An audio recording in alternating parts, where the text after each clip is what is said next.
and welcome back to the Undercut podcast. I'm one of your hosts, Jesse Billington, and I'm joined, as always, by the Modello to my Mole and Thiemo Albus Daly, and the Skull to my Feijoada, Ellie Mae Taylor. How are you both? The who to the what? Modelo, Mexican beer. Mole is sort of stewed chicken in Mexico, one of their national dishes. And Skull, Brazilian beer. Feijoada, Brazil's national dish. It's sort of like a stewed beef and pork with black beans. I do my research for this. Come on, you've got to hand it to me. How are you? It's tasty, I must say. I did feijoada and mole, actually, for Formula Food when I used to do all the old food cookery stuff way back. So can attest. Mole especially, I've made that again since, and it always hits hard. Anyway, we're getting sidetracked. How are you both? I would like to go to sleep. Tired, exhausted, busy Monday? Yeah. Yeah, just one of those days. Thiemo, how are you? Are you at least awake? You seem to be coming to us from the darkness, but... I don't know quite what the darkness is about. The lighting is much better on light, I promise you, but it just doesn't translate for whatever reason. I'm perfectly dandy. Thank you very much. Really relaxing being awake on my space, so we're good. He assures us the lighting is better, but also his audio sounds like Darth Vader having a stroke. But it doesn't particularly matter because we are joined by podcast regular, friend of the show, Jacob Phillips. How are you? Thank you very much for having me back, guys. Yeah, it's great to be back again. And Jesse, you've made me very, very hungry at the thought of feijoada there. So thanks for that. I have to go and get the oven on and start cooking down some lovely pork chops and black beans to enjoy after the show. But in the meantime, we've got plenty of action to look back on. When I say plenty of action, we have some action to look back on from the Mexican Grand Prix. So we'll take a look back at some of the news that's come out of the world of Formula One and then dive into our race recap. And one of the big things that's happened in sort of the news recently was Marta Garcia heading to FRECA in 2024. The Spanish driver will receive a fully funded FRECA seat with Prema, and FRECA will also grant its top teams, which is interesting wording, a season-long fourth entry if they sign a driver who finishes P1, P2 or P3 in the F1 Academy standings. So there's potential for Lando here, who ages out of F1 Academy ahead of next season. And in addition to supporting its inaugural winner in FRECA, F1 Academy is also reducing the driver contribution from 150 grand to 100 grand for the 2024 season. As for Marta, it feels more like a sideways step than a step up, and I would have preferred to see her in Formula 3. But as I said, the silver lining here is that Lina Bula and potentially Hamza Akabasi could join her in FRECA as per the new agreement, thus opening up more seats for new F1 Academy drivers. What are your thoughts on all of this? It's a bit of a sideways step. FRECA is very equivalent to Formula 4, which is also in its own way very equivalent to F1 Academy. But crucially, making this move over, it is a bigger series. It is a little more internationally recognised, certainly within sort of the talent pools picking for Formula 3. We've recently seen someone skip Formula 3 entirely. Andrea Kimi Antonelli, of course, jumping straight from FRECA up to F2. So there is recognition of the talent that moves through this series. And equally, it's important to remember that F1 Academy and Pirelli are also sort of backing this. So there is backing and sponsorship from two major motorsports organizations that are ensuring these seats are being made available to the talent the series has produced. So I think at the end of the day, if the seats being made available, the funding is being there and the support is being given to really ensure this very much grassroots option is working and getting talent to the appropriate seats, I think that what we're seeing is by far and away a lot better than what we saw with W Series years back, which was just sort of, well done. We'll maybe give you some money for that. We'll sort that out down the line. Fancy doing it again?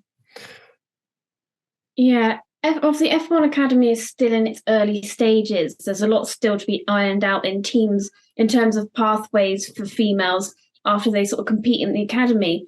But you know, is this now going to mean F1 Academy winners are more likely to step into FRECA than Formula 3? Obviously, like you said, Antonelli is moving from FRECA to F2, so it's still a viable option to moving up the ladder, but it doesn't seem kind of quite as straightforward path that we all maybe thought it would end up being.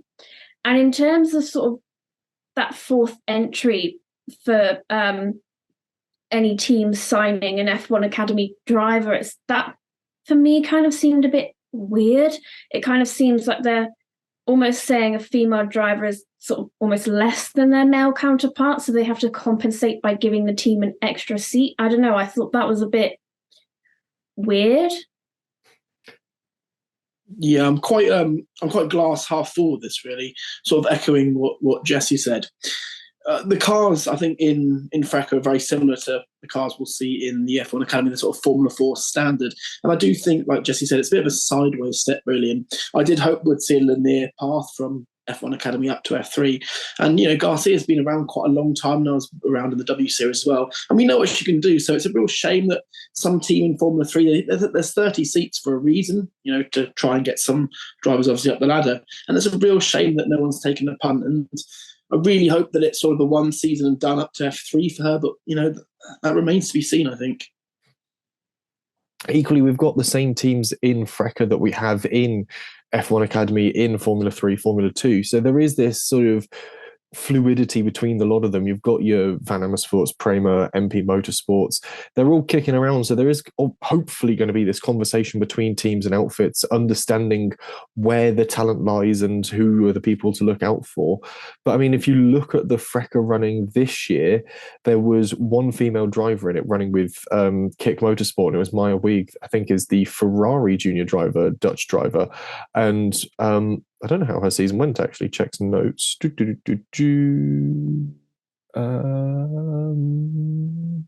17th, so not bad, but could have been a lot better. I think it was quite midfield, but also it was her first year running in the series.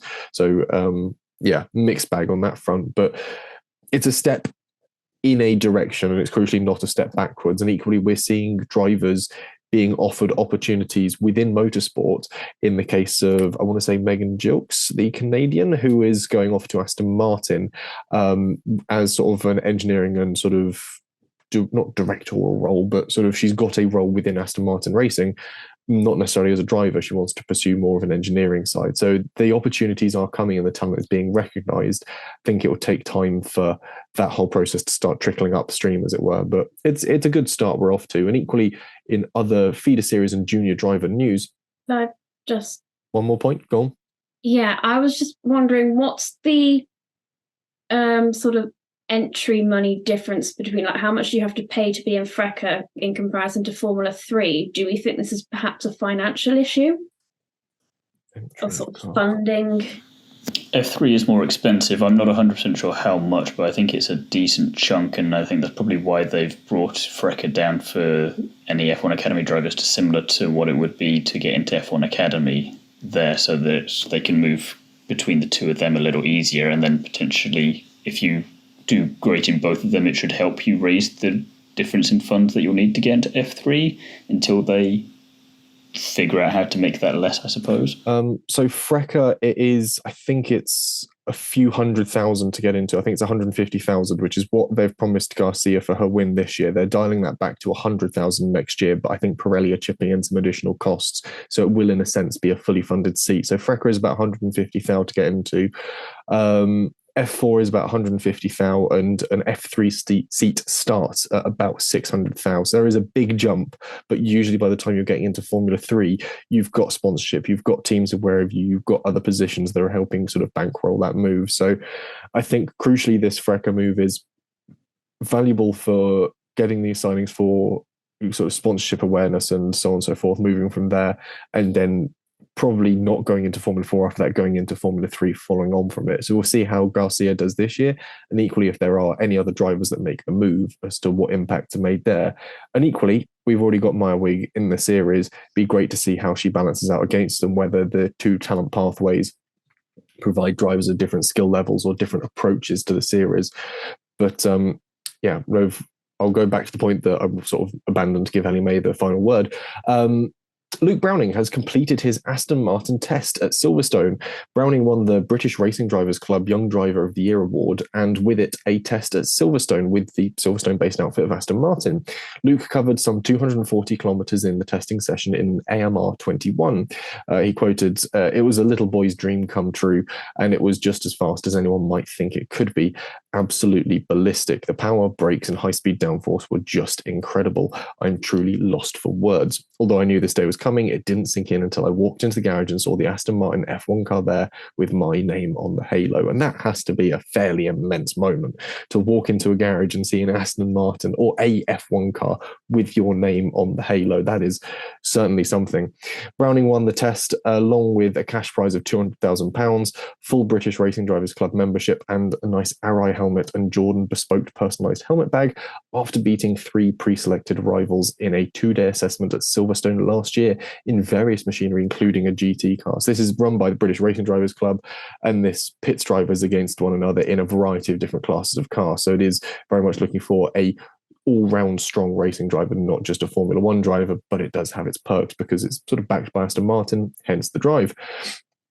Browning has just enjoyed a very good introductory season to Formula 3, earning a podium in the sprint race at Catalonia and coming 15th out of a field of 35 drivers, and outperforming his teammate Sebastian Montoya at High Tech. So he's got form, and I think hopefully this will have sort of buoyed his enthusiasm and equally given him a little bit more sort of awareness on the sort of greater stage when it comes to major teams picking drivers.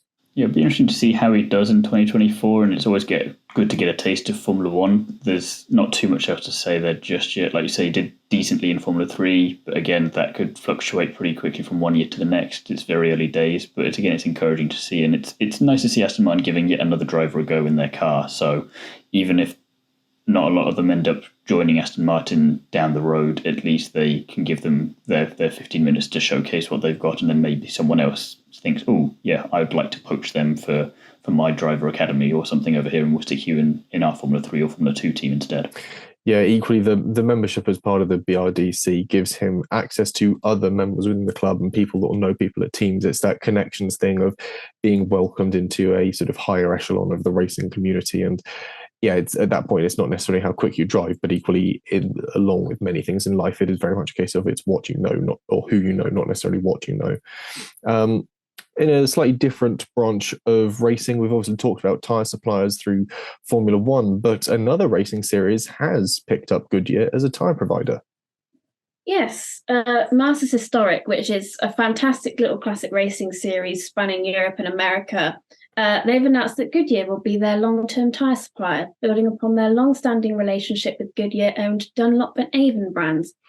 Goodyear will supply both Masters Endurance Legends, which is your prototypes and GTs that raced between 1995 and 2016 in Le Mans and its feeder series, and also Masters GT Trophy, which is your GT4s, Cup and Challenge cars that raced between 2007 and 2018 from the beginning of next year, manufacturing them alongside Goodyear's current WEC and European Le Mans Series tyres to ensure that Classic Endurance and GT Series benefit from the same consistency, performance and durability. They'll also be supplying Masters Racing Legends, which is your 3-litre Cosworth V8 engine cars from 1966 to 1985, gradually replacing the Avon tyres, and their existing Dunlop tyre range for the pre-66 GT and touring cars will also be expanded to allow for more authentic aesthetic and performance. Yeah, the big backing from Goodyear, I think, is certainly a step forwards in maintaining historic motorsports and equally maintaining the cars that people have sort of seen on TV screens growing up and can still get to enjoy watching going around. So it's a very different thing, but I know Ellie May and I enjoy sort of watching our classic racing and knowing that there is a solid tyre provider that's backing it. And equally, the effort and research that Goodyear are pouring into this is ultimately going to be great for their brand. It's going to be great for their understanding of tyres and sort of producing new and different tyres across the realms. And I think is possibly going to, I don't want to say it's going to put the wind up Pirelli, but it's going to give them a hell of a lot of data should they decide to launch another sort of campaign to get into Formula One. They're going to go, look, guys, we're making tyres for pretty much every goddamn spec of racing car there is to go about, modern or ancient. If you want some tyres that you know are going to live up to the pressures of either 1,000 horsepower Cosworth DFVs, Peugeot 90X hybrids, or a modern F1 car, we can do that. And yeah, it's all the merrier for them and all the better for us because we'll get to see classic racing for years to come. Speaking of classic cars, I'll quickly dip into something that Ellie May and I reported on in the preview to the Mexico Grand Prix, and that is Lando Norris's Fiat Jolly is still up for sale. The auction is still running on. at the time of recording. I think the auction ends in, checks notes, 24 hours time, 22 hours and 53 minutes, and it is currently a bid of £15,000, his 1972 Fiat Jolly with 36,539 kilometers on the odometer. But nice little car. Hasn't hit its reserve yet, so you could still get away with pretty much a steal. I think this is going to be way below market value if it does sell for anywhere close to even 20. So if you want some F1 merch and really fancy blowing the budget, this is the one to go for. What is its reserve? They don't tend to let you know what the reserve is. It's always a hidden factor. They give you an estimate, which is very different. That's simply what they expect it to fetch. The reserve is simply the minimum budget that they will allow the car to sell for. And we don't know what that is just yet. Likely won't unless we ask. So moving away from classic cars and classic car auctions, back to motorsport and another series that wrapped up this weekend, and that was, of course, SuperFormula. Liam Lawson, the ever-favourite AlphaTauri driver, has managed to bag P2 in the standings by season's end. A huge shunt red flagged the first race after two cars came together in 130R, one car splitting in half and clearing the catch fence and landing sort of lower down in the circuit towards Degner 1. It was a enormous shunt. However, if you watch the footage of it, you'll be amazed to know that the two drivers involved walked away, one with what was simply reported as concussion. They went to the medical office, both were signed off, one with obviously a bit of concussion, which has to be taken seriously. But the fact that that level of safety can be brought into a series that is damn near as high speed as Formula One and has a shunt that is that massive proves that certainly the safety and procedures at Suzuka are worthwhile major series racing there, because they clearly know what they're doing. But equally, SuperFormula is one to keep an eye on. The second race saw Liam Lawson battle hard, but failed to close the points gap to the lead. So Ritomo Marta took the title by just 8 points. However, Liam Lawson did pick up the title of Rookie of the Year, so not all bad for him. But again, we've seen some promising signs from him in Formula One, and there's a lot of utterance about him making an appearance in 2025. So we'll see what happens there. But moving on from that, we'll delve into the Mexican Grand Prix, and we'll start with the practice sessions where, again, we ran a prototype tyre in FP1, as well as having 5 rookies on the grid. Isaac Hadjar in AlphaTauri in place of Yuki Tsunoda, Teo Porcher replaced Bottas for Alfa Romeo, Jack Doohan was in for Gasly at Alpine, and Fred Vesti was in at Mercedes for George Russell, while taking Magnussen's spot in the Haas was Ollie Behrman. Who stood out to you guys in the FP1 drives? Who of the rookies really shone for you? I think it's kind of got to be Ollie Behrman, because I'm pretty sure he was the driver ahead of Alonso, and I know it was only practice, and Alonso did have a terrible weekend overall, but that's still not too bad for your first F1 practice outing to be ahead of a 2-time world champion who has been on the podium multiple times this year. Everyone else did okay. I mean, I think Porcher was the obvious loser from that, not really his fault. But yeah, Behrman is going to be my easy answer, seeing as no one else went for that. Ollie Behrman was almost matching Nico Hulkenberg, wasn't he, in the Haas, which is pretty damn impressive. Yeah, really impressive. I think he certainly took a lot away from that test he did over at Maranello,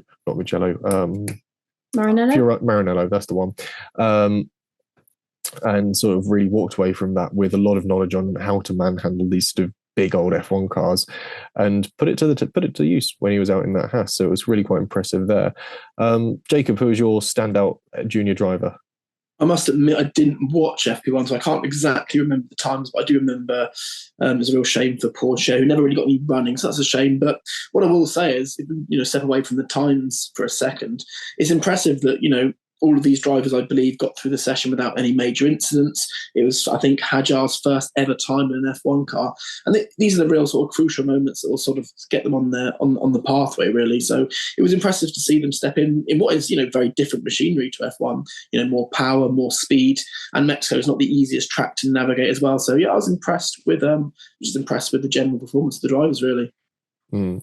For me, it was really Isaac Hadjar, who was sort of a left field choice, I think, for AlphaTauri to put into that seat, but didn't really seem out of place once he was in it, and seemed at home running out there, understood exactly what he was up to, and yeah, just seemed quite natural. Wasn't necessarily fast, but I think it takes time to get up to it. I don't think he's had any sort of previous private tests, but to be able to sort of hop in and look comfortable, I think is a good measure, at least.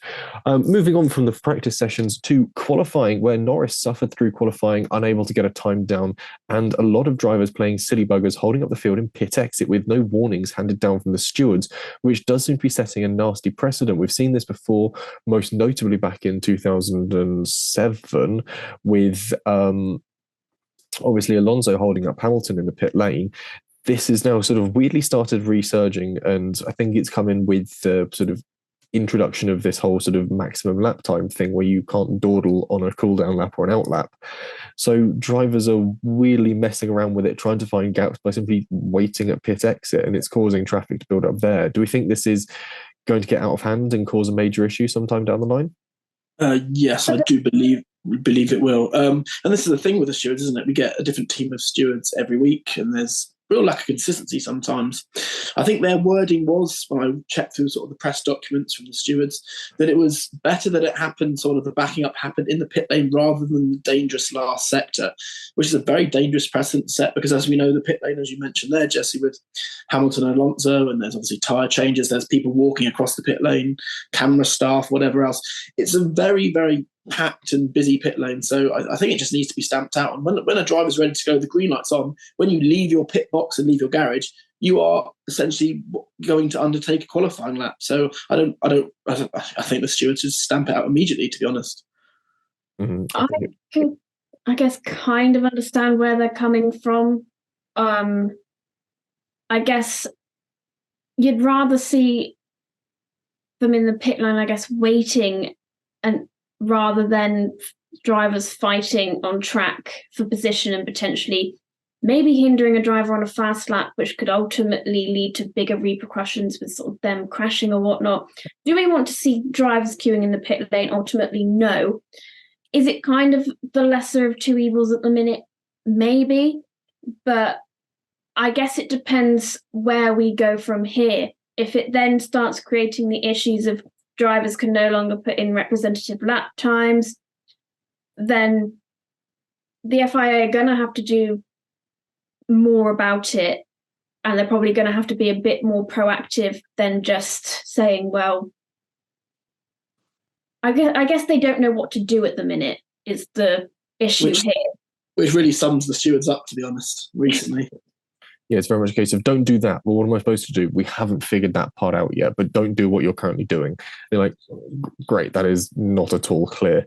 It's a strange one, and I think there's certainly something to be said for the continuity of the stewards. I think there has to be a core stewarding team. I appreciate cycling through people stops there being sort of judgment or bias coming into the team, but equally at the same time, you want a relatively regular team that's able to produce and understand and enforce the rules the same way over and over again, because we don't seem to be getting that this season. And it seems to be, so far, thankfully, hasn't had a major impact in anything, but there is every chance that it could at some point down the line. I think it'd be better to stamp that out before we run into any major problems. Regardless of the pit lane problems, Albon's practice pace failed to materialise in qualifying, but both Alphas had a good turn of pace, though that didn't really last for them. Come the race, Yuki Tsunoda started from the back after taking a new engine, and Max had a new exhaust system, but it wasn't worth a penalty as it came from his existing pool of parts. All teams were running new cooling setups in place to sort of deal with the unique conditions of Mexico, something that we mentioned in the preview episode. And Stroll, however, would end up starting from the pit lane after taking a bevy of new elements. While Logan Sargent failed to set a lap during qualifying, he was allowed entry to the race based on his practice times, though he was hit with a 10-place grid penalty for overtaking under yellows, which was just such nonsense, really, because the panels in front of him were clearly green and there was nothing going on there. So it's annoying that he got hit with that, but more annoying that he's also been awarded penalty points for that and is now up to a total of 6. Well, going back to Albon, I think it's really interesting to see how Mexico showed just how sensitive these cars really can be. You know, different greenness in track, slightly warmer weather, completely changed how some of the cars really performed. You know, we just said with Albon, he looked like a king in free practice, and he was suddenly then struggling in qualifying, and he was saying how it was a completely different car to drive from the one that he had been driving in free practice. I think that's quite interesting, really. We sometimes don't see or sort of appreciate just how sensitive these cars can be to like the slightest of change. No, exactly. It was very similar to what we saw with Ferrari as well. After FP3, there was no way that I thought that Ferrari would be on pole, and then we end up with a 1-2, and it's about nailing that lap at the right time. I know it's a cliche, about nailing laps at the right time and that sort of thing, but I think Mexico is a track whereby maybe the racing's not as good. I think it might have been helped yesterday by a red flag, which we'll come on to in a minute, but I think qualifying certainly is more interesting around it because, with the high altitude, the thinner air and that sort of thing, it can really dictate and sort of mix up the grid, which is interesting. So yeah, it's very interesting to see how sensitive the cars are. It was a shame for Albon, really, wasn't it? There was me thinking he could have a front row start, but yeah, real shame. Yeah, I think the temperature setups through the weekend really impacted a few of the cars. We certainly saw the Williams coming alive in different temperature ranges to the other cars. But at the end of the day, weren't able to pull it together in qualifying, though come the actual race, once the green lights went out, it was a very different story.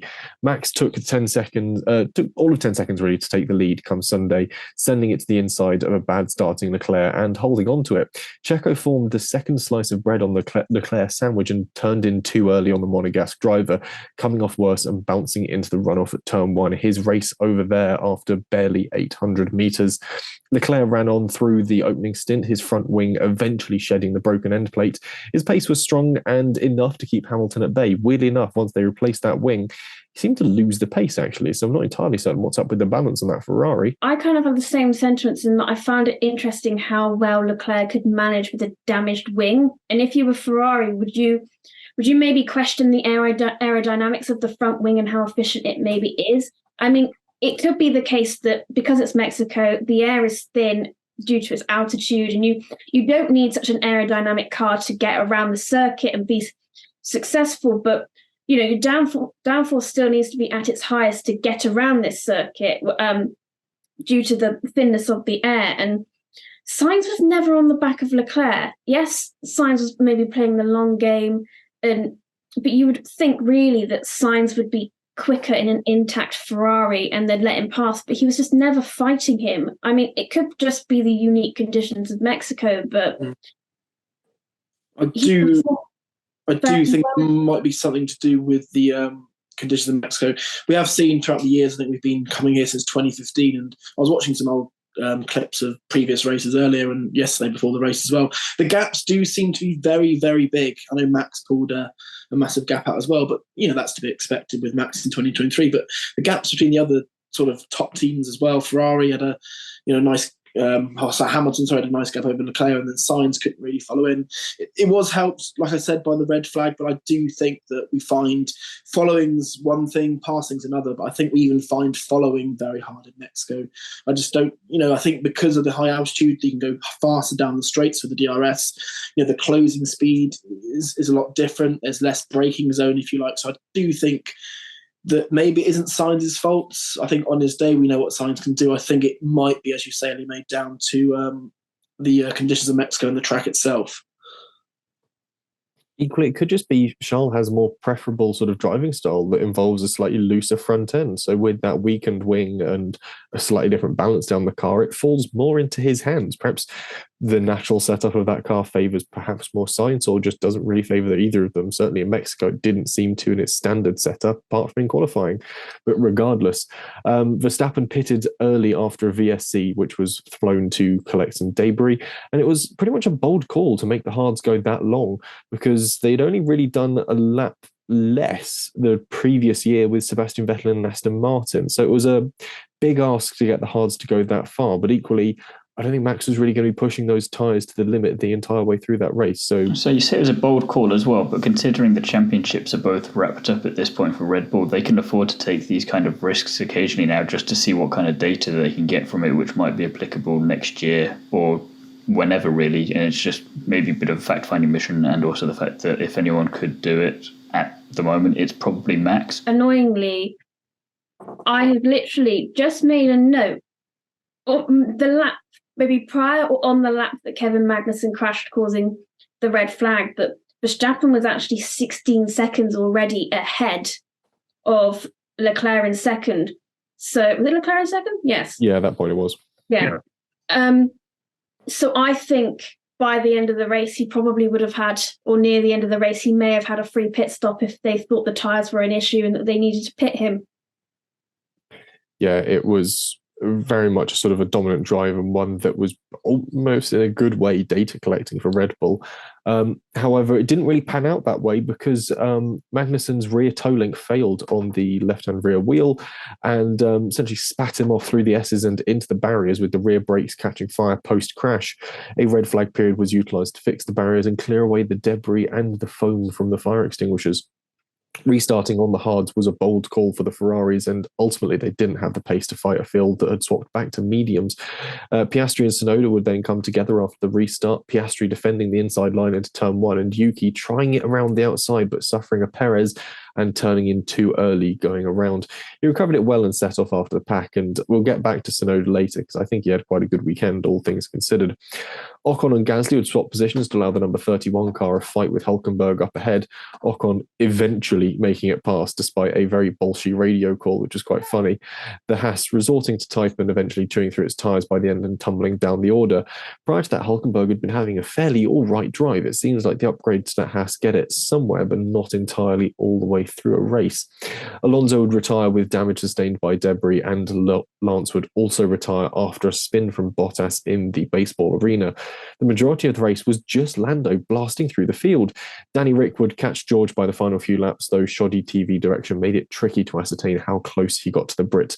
Though if you can find the onboards, it was remarkable how many times that if he'd really sent it, Danny Rick might have stood a chance, but equally didn't really want to run the risk of doing a sort of Matty Cesaris in Austin and just sort of ploughing up the inside of another car.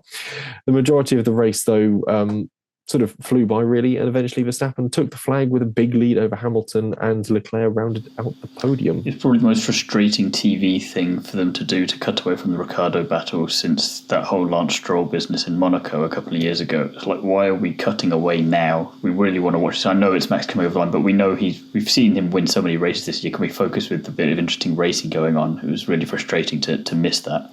I'd just call it unfortunate timing, perhaps, because they're always going to pan to the winner crossing the line. It's just it's just frustrating. I think it is just unfortunate timing that they decided to battle it out in the last few laps. I think they got lucky at the end because that overtake didn't happen. So we didn't get yet another overtake that was just a replay. But yeah, I think you could have easily had the footage of Max crossing the line, the fireworks delayed a little bit, and simply sort of stuck with an onboard, or at least... I've not seen them put they used to have a little box on the side when they were looking on the list of drivers down the left-hand side. They'd have a little box looking at some racing thing. I don't know why they didn't do that for one or the other on that case as well. A forward-looking onboard from Danny Rick in the timing tower would have just given us that additional bit of coverage, but as a race weekend, it just felt a bit flat and a bit paint by numbers, bar potentially Magnussen's crash, but even then that didn't really liven things up. But it excited it a lot more than it would have been, I think, had it not happened, because otherwise I think, like you were saying earlier, Verstappen would have just had a pit stop in hand if he needed it, so there would have never been any real jeopardy there, and we'd have only just had Hamilton closing down on Leclerc anyway, because I think he would have gone on that regardless, so not much else would have potentially happened, whereas bunching them back up at least gave us an opportunity for it, and I think we probably got a little bit more of an interesting thing there just from the fact that the gaps couldn't open up any more than what they were already doing. Yeah, I think Magnussen's crash certainly sort of spiced things up. But we'll move on from the race rundown to our winners and spinners section. And we'll let the guest go first, I feel. Jacob, your winner, please. I have gone for, it might be quite an obvious choice really, but I am super, super happy for him, and he's sort of sparking a few rumours now which are doing the rounds, but I've gone for Daniel Ricciardo, and it's an absolute timely drive. He's been off quite a while, obviously, with his wrist injury. He came back in the USA and had a sort of okay weekend there, but he sort of really showed, why he is, the driver why he carries that reputation around with him. It was actually, I think, last year in Mexico as well. He had a very similar drive, and I think he was in P7 there. And then, last season he wasn't that good, but that was his stand-up drive. This is certainly a stand-up drive in his comeback. Obviously, with Perez having his incident at the start, there are going to be questions asked about that future Red Bull seat for 2024 and beyond. So he sort of put himself very firmly in that shop window, and there's going to be a few questions to be answered behind the scenes, I think, for Helmut Marko. Ellie May, have you got anything else to sort of throw into that one? Because I know you've picked a similar winner, or very much the same winner, rather. I've agreed with Jacob. I've gone for Daniel Ricciardo as well. It was just a sensational weekend for him. Brilliant qualifying session. Yuki was giving Daniel the toe in Q1 and Q2 to sort of help him get into Q3, but I'm not sure he even really needed it, because then he obviously qualified fourth above a Red Bull, both McLaren, both Mercedes. And I honestly didn't think he'd be able to hold his own during the race, as even at the start, the car just looked that much slower than those around him. But it was kind of like seeing the old Ricciardo back we sort of know and love. And he got the absolute maximum out of that AlphaTauri. And no one really had it easy when trying to overtake him either. I think he may have been helped by the fact that Oscar, who was behind him, had to constantly defend his positions. He didn't quite have anyone on his back sort of a lot of the time, unless it was sort of Lewis Hamilton or Lando Norris. But to be fighting Mercedes at the end as well, incredible. It was kind of a weird thing watching him with Lewis there being conflicted, of like being an obvious Hamilton fan. Like, he's going to get past at some point, but it's just weird that it's taking that long to do it. And kind of like you're saying, it's nice seeing that Ricciardo of old and very much proving that you can have a duff car, but it really matters in that case who's in the car, and you get to really see the caliber of the driver. And like you say, I'm glad we got to see that Daniel rather than the Daniel that we saw towards the end of last year and just a lot of last year in general. So it's nice that maybe this is him getting his confidence back a bit. And it was kind of a nice predicament to be in, like, I don't know who I want to do well here. Can't they both just do nicely? And luckily they did, but for kind of the maximum in their own ways for that. I don't think it's so much the AlphaTauri as a duff car this weekend, because again, I don't know sort of... Oh no, just generally all season as a duff car in comparison to the rest of the competition. It's come alive in the final few rounds of its upgrades and tweaks, but yeah, it's interesting seeing how Danny's been able to manage it this weekend. And equally, at one point, you could see that he was driving with sort of his pinky finger and his ring finger slightly raised off the wheel. He's still not putting a full stress load through that sort of lower half of his hand. It's, if you watch back any of the replays, and I think he made a point of when he was chatting with Lando Norris in the interview pen about it, Lando Norris sort of pointed out that he was sort of driving along like a posh guy with a cup of tea. It was sort of fingers out and sort of not quite gripping the wheel with an entire hand. So it's an impressive feat nonetheless. Thiemo, I'm interested in your winner. We know why. It's Valtteri Bottas purely for the reason of the manner in which he punted off Stroll. It was just so amusing. It was it was weird because it was almost respectable, the move that Stroll did, because you don't see many overtakes in Formula One in that part of the circuit. You see it a bit more in Formula E, but you very much don't see it in Formula One. And it was just Bottas's just reaction of, nope, I'm just going to boop you right out of the way as soon as you try that and just spin you off into the distance, and nope, goodbye, I'm going to continue on. So just for pure amusement purposes, he gets my winning vote this week. Yeah, I mean, credit to Lance for trying it, but ultimately it really wasn't going to come off there, and I don't think Valtteri was going to let it happen. So there's some comedy value for Bottas for sort of defending that one quite so sort of bluntly and finishly as he did. I've got to say my winner, though, has to be Lando Norris, because that was an almighty drive from way down in the field right up to the top.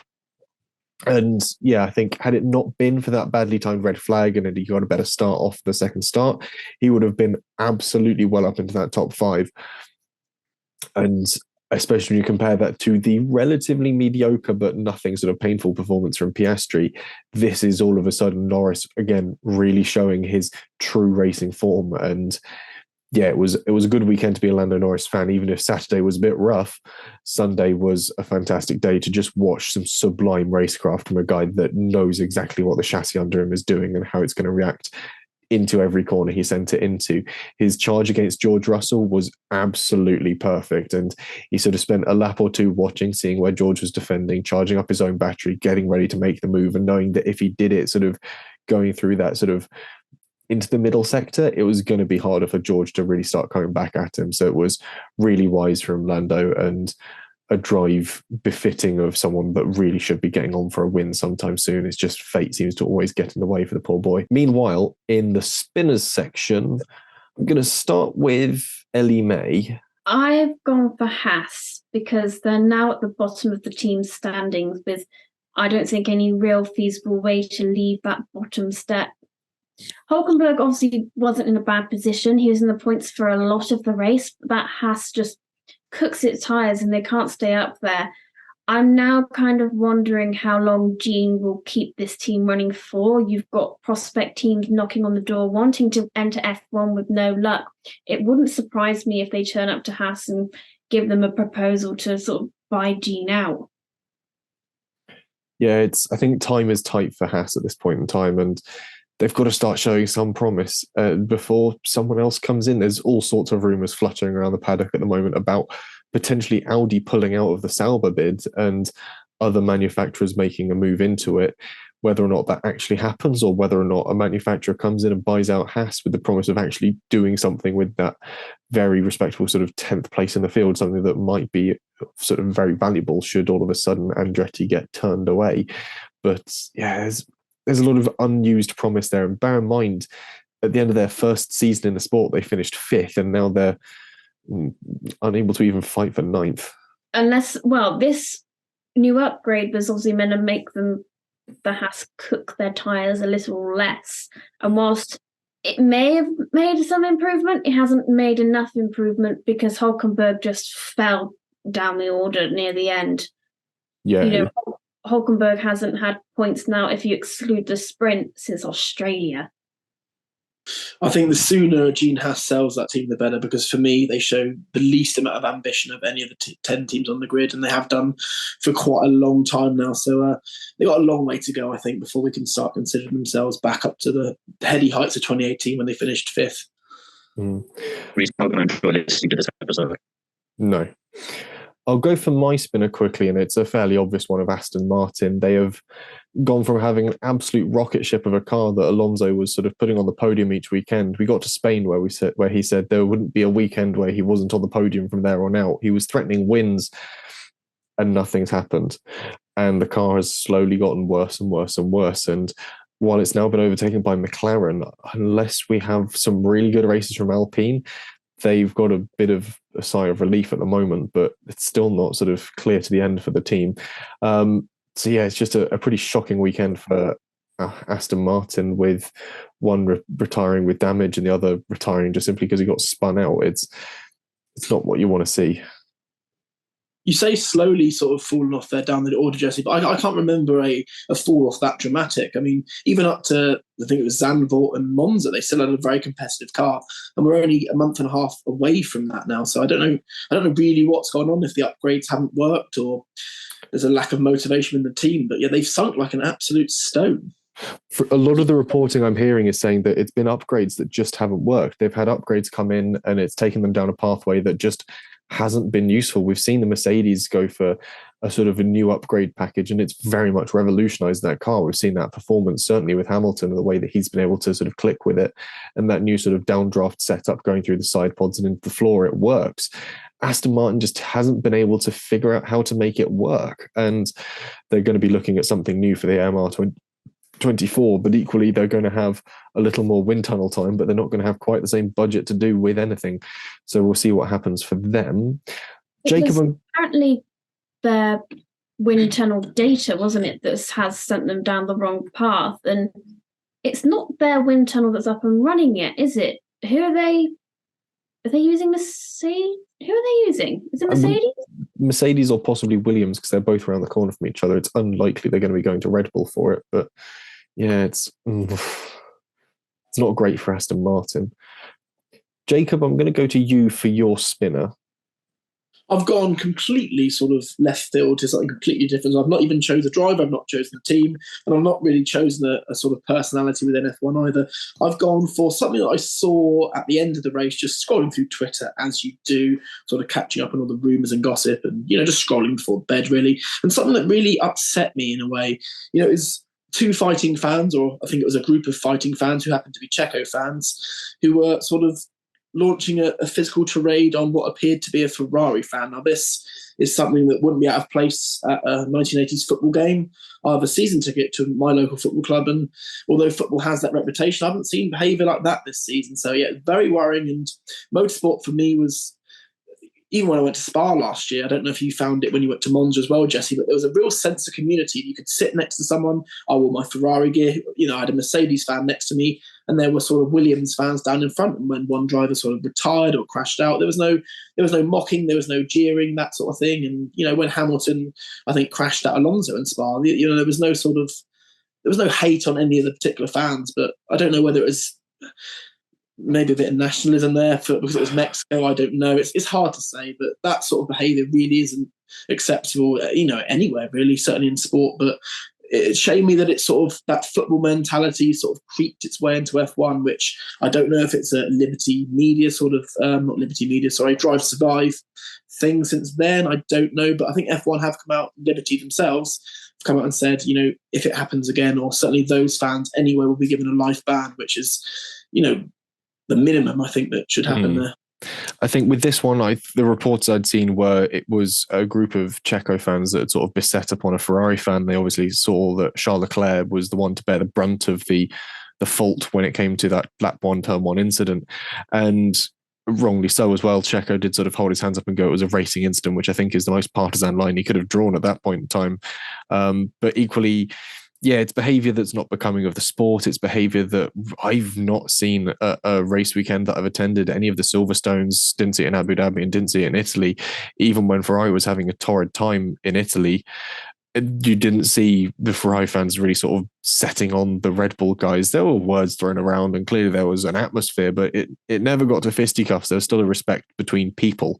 And that was good to see. It didn't happen on the streets outside afterwards. It didn't happen when you sort of storm the track afterwards. There was always a level of respect. So I think this comes down to the added pressure and the sort of storyline that's running with Checo at the moment of fighting for his career and fighting for second in the championship, coupled with the nationalism, coupled with a guy who's had a pretty torrid season, taking him out in that instance before you've seen replays or before you've seen it from different angles, for seemingly taking out the guy for no reason at his home race. I can understand why Red Bull and Checo fans would have been upset, but I certainly don't condone their reaction to it. I think that was beyond out of proportion. It was simply unacceptable, and that they have been, as far as I'm aware, handed lifetime bans from the circuit. I don't think this was instigated by the Ferrari fans. It was simply a group of Red Bull fans attacking one guy in a Ferrari top. It was bang out of order, really. Yeah, I agree. And I mean, it wasn't even, that turn 1 incident wasn't even Leclerc's fault. Where was he meant to go? He was sandwiched, and, Max took the racing line. He couldn't have been any tighter into turn 1 if he tried. Leclerc, obviously, like I just said, sandwiched in the middle of them. Checo turned in too early. But even if it was, if you were a racing fan, you would see that on the TV screen and know that wasn't Leclerc's fault. But even if it was Leclerc's fault, that kind of violence should never be condoned. Yeah, it's just out of the ordinary, really. Thiemo, we'll move on to you for your spinner, because I've got some points that probably go against it. So I'll let you open up with your opening barrage. Surprised at all of that one, but for me it's kind of the opposite for Lando Norris, in terms of, you said that he's your winner, and rightly so. In terms of Yuki, he did the reverse of Lando weekend-wise. He had a great weekend until the race, and the race is the thing that ultimately matters at the end of the day. And sure, he was going pretty decently early doors, but he spins for me because if he'd just been a bit more patient, I think a little bit like Lando had been on Russell and other drivers have been on other drivers. I mean, it was quite a while before Ocon actually managed to pounce on Hulkenberg, despite saying, "I'm coming to get you." He still waited and got past him, whereas I think Yuki he ruined his own race a bit there and tried a bit too soon in a move that wasn't really going to work. And the potential points for the team there was quite good. And come the end of the year, it could be a bit costly for them and could mean the difference between finishing ahead of or behind Williams, which, considering where they've been up to now in the season, it would be a shame if that's how they lost out on that. He's coming from the back anyway after a horrid weekend. That was not his fault, and he played with a perfect team game, as we were talking about earlier in qualifying. And he I know that you're never going to be completely happy where you are, and just make do with it. But he had already gained quite a bit, all things considered, and would have been able to collect some strong points from where he was. this far into his F1 career for him to make a silly mistake like that, and then the hot-headedness on the team radio that used to be funny and just comes across as a bit immature now is probably reason for me why he's not going to make it to Red Bull. And it was a shame because we saw probably their best performance of the year so far, and we're running out of opportunities for them to stay up with that. And I think that's it's a shame because he has moments of goodness, but this wasn't it, and it was kind of all down to him. See, for me, well, AlphaTauri are 12 points off of Williams at the moment, so they're going to need to do something fairly impressive to try and catch and pass Williams. Bear in mind that Albon is on a pretty good streak at the moment of just simply bagging a few little points here and there, but they are, crucially, the only reason they're ahead of Alfa Romeo is because of the ranking that Danny Ric scored in the race in Mexico. They're tied on points, but on countback, Daniel Ricciardo's PU6 now has sort of earned them a higher position than Alfa Romeo. So the real battle is going to be who comes out on top between the two 16-point holding teams. And equally, Haas is only 4 points behind them. As unlikely as it is they're going to score points, there is still a threat of the undercut from Haas towards the end of the season. It only takes one slightly bonkers Las Vegas Grand Prix for Haas to somehow pull it out of the bag and jump both Alfa Romeo and AlphaTauri rather. But I think exactly the point why it's disappointing that Yuki kind of threw it away, but ultimately his race pace was good. His racecraft up to that point had been fantastic up until which is great, but it doesn't matter. To be honest, if you can't get to the end of the race and get in the points, you can be perfect, but if you can't get over the finish line at the end, then it doesn't matter how good you were, you've not been able to bring home the bacon. It's kind of the perfect thing with Hulkenberg earlier. You can be in the points for a really long time, but then you fall down the road towards the end. It doesn't really mean anything. I think it's quite a broad stroke you're using there. That's very much treating an ingrown fingernail by cutting off the entire arm. I think he had a fairly good weekend. He had proven that he can run the team game in qualifying and proven that he was running fast enough to play the important team game in qualifying to give Danny the toe to get him where initially we didn't really think that car had any right to be. And yeah, had it not been for that rash move on Piastri, it would have been a stellar weekend. It wasn't, but it's certainly worth mentioning him and certainly giving him some praise where it's due. Ultimately, I'm not praising him for crashing into Piastri, but I think there is certainly credit where it is due for the guy for having a solid weekend and equally a good recovery after that contact as well. He did start scrambling his way back through the sort of ranking and came home with a relatively mediocre finish. It could have been better, I'm not lying there, but it was ultimately a good one compared to where he started from. I think there's a few other drivers. It's also interesting, though, that that Ricciardo has also managed in one race to get 3/4 of the points that Yuki's managed to get all season, which is just an interesting little thing on that one as well. But that would be a different story had Yuki not had that contact with Piastri. So it's always a case of what ifs. So yeah. Equally, other drivers worth mention. Piastri, I think it's worth recapping his race a little bit. It wasn't really a cracker of a weekend, but solid and certainly recuperating from a bad time out in Austin and played the team game very well, sort of working with Lando and not holding him up as he came through. I think it's potentially a shift in the structure of the team or potentially a shift in the way the car is being designed at the moment that it's just not fitting Piastri or he's not used to the intensity of a calendar this long. Bear in mind, he came straight out of Formula 2, spent a year on the sidelines and has sort of jumped into this one. And it has been a big, intense calendar, and this is another double header. We're going into a triple header now, and we'll be interested to see how that plays out for Piastri. But so far, so good for him, and I think it's worth giving a little nod there. And I disagree on you saying that it wasn't a cracker. Okay, he was never fighting for a podium, but nevertheless, he had to defend on track almost throughout the entire race. And like Lando, some of his overtaking moves were brilliant. And in places where we hadn't seen much overtaking, like at turn 4 on Bottas. So, no, it's not the podium fighting positions that we've seen in previous races. But nonetheless, I still think it was actually quite a strong drive in that he was constantly having to really race. I think that's one thing I want to at least give a little bit of a mention, just so it sort of didn't go without notice, because it was all right. Another driver who it was all right for was certainly Alex Albon, because another points finish for Williams, third in a row. It's a tidy little run for Alex and proving that team is really starting to come together with some good decisions being made higher up. The design is really coming together. They're utilizing what they've got and are able to put together a decent race car. It might not always have the qualifying pace, but in Alex Albon's hands, it's certainly got the race pace. I think Williams have had fantastic season, I think. To think where they've come from last year, I can't remember how many points they got, but it certainly wasn't more than 10. And 2021, okay, they had a good car there with Russell, but certainly I do think that Williams are on the up now under their sort of new Dorilton ownership. Alex Albon has really turned sort of himself around after that really tumultuous Red Bull stint. I certainly doubted him anyway to see if he really had it in him. He certainly does.